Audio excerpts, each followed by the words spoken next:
बहुत समय पहले की बात है। सुंदरपुर नाम का एक गांव हुआ करता था।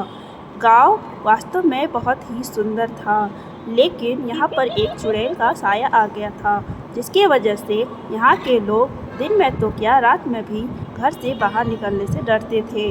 और ये ही नहीं, चुड़ैल सबके घरों में भी घुसकर सबको परेशान किया करती थी।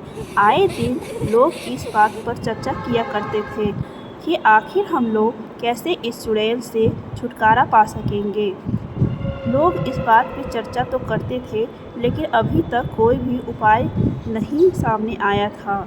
लोग काफ़ी ज़्यादा परेशान हो चुके थे चुड़ैल से, क्योंकि चुड़ैल सभी को बहुत ज़्यादा परेशान किया करती थी। चुड़ैल के आतंक से सभी लोग काफ़ी डरे और घबराए हुए रहते थे।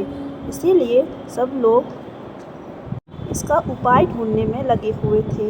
इसी गांव में दो भाई बहन रहा करते थे, चुन्नू और चिंकी। चुन्नू और चिंकी काफ़ी समझदार थे।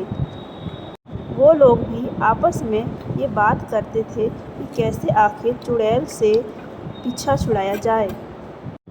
एक दिन चिंकी चुन्नू से कहती है, भाई, इस चुड़ैल ने तो हम सभी को बहुत परेशान करके रख दिया है।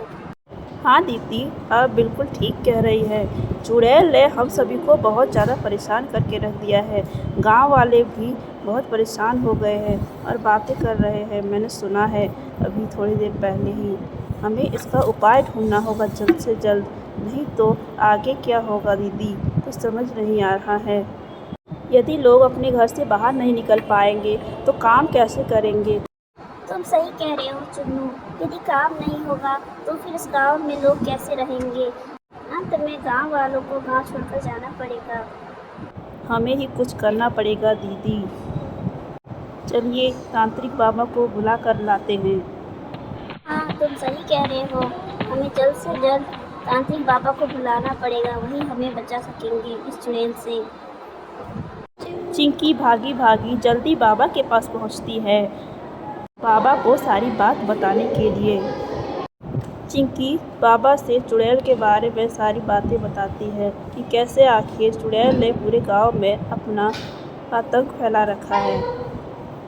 और बाबा से कहती है, बाबा जल्दी चलिए, आप ही अब हम लोगों को इस चुड़ैल से बचा सकते हैं, क्योंकि गांव वाले इससे नहीं निपट पा रहे हैं। चुड़ैल काफ़ी जिद्दी है। बाबा जल्दी चलिए। बाबा चिंकी की बात सुनकर जल्दी वहाँ से निकलते हैं चुड़ैल को भगाने के लिए। और चिंकी भी पीछे पीछे जल्दी भागते हुए पहुँचती है। जब तक वो लोग गांव पहुंचते हैं तब तक पता चलता है कि चुड़ैल किसी के घर में घुस गई है। यह घर किसी और का नहीं बल्कि चुन्नू का ही होता है। चुड़ैल चुन्नू की माँ को पीट रही होती है और उसकी दादी बगल में खड़ी होकर चुड़ैल के ऊपर चिल्ला रही होती है। तभी वहाँ पर चिंकी पहुँचती है और कहती है, ए चुड़ैल, मत मार मेरी माँ को, छोड़ दे उसे। तभी बाबा आते हैं। सुन चुड़ैल, यहाँ से जल्दी भाग जा, नहीं तो आज मैं अपनी तंत्र मंत्र की विद्या से तुम्हें भस्म कर दूंगा। जल्दी यहाँ से भाग जा, नहीं तो अच्छा नहीं होगा। चुड़ैल बाबा की बात नहीं मानती है तो चुड़ैल को बाबा भस्म कर देते हैं और सब लोग नाचने लगते हैं और बाद में बाबा को पैर छूकर प्रणाम करते हैं। इस तरह चुड़ैल से सभी को छुटकारा मिलता है।